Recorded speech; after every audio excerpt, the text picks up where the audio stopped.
আসসালামু আলাইকুম প্রিয় সৌদি প্রবাসী ভাই ব্রাদার।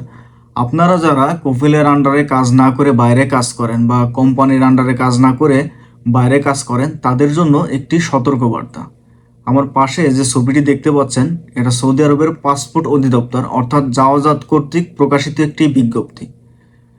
এই ছবিটি দ্বারা যেটা মূলত বোঝানো হয়েছে সেটা হচ্ছে নিজ অ্যাকাউন্টে বা ফ্রিল্যান্সে কাজ করা।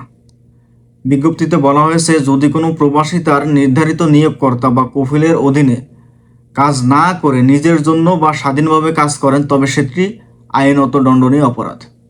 আইন অমান্য করলে ওই প্রবাসী 3টি শাস্তির সম্মুখীন হবেন। প্রথমটি হচ্ছে 50,000 রিয়াল পর্যন্ত জরিমানা করা হতে পারে। 2 নম্বরটি কারাদণ্ড, 6 মাস পর্যন্ত জেল হতে পারে। 3 নম্বর হচ্ছে নির্বাসন, তাকে সৌদি আরব থেকে আজীবনের জন্য বহিষ্কার বা ডিপোর্ট করা হতে পারে। এখন হচ্ছে রিপোর্ট করার নাম্বার। আবাসিক বা শ্রম আইন লঙ্ঘনকারীদের ব্যাপারে তথ্য দেওয়ার জন্য সরকার 2টি নম্বর দিয়েছে। 911 মক্কা, মদিনা, রিয়াদ এবং পূর্বাঞ্চলীয় প্রদেশের বাসিন্দাদের জন্য। 999 সৌদি আরবের অন্যান্য অঞ্চলের জন্য। এইখানে সতর্কবার্তা হচ্ছে, যারা রিপোর্ট করবেন তাদের পরিচয় গোপন রাখা হবে এবং তাদের উপর কোনো দায়বদ্ধতা আসবে না।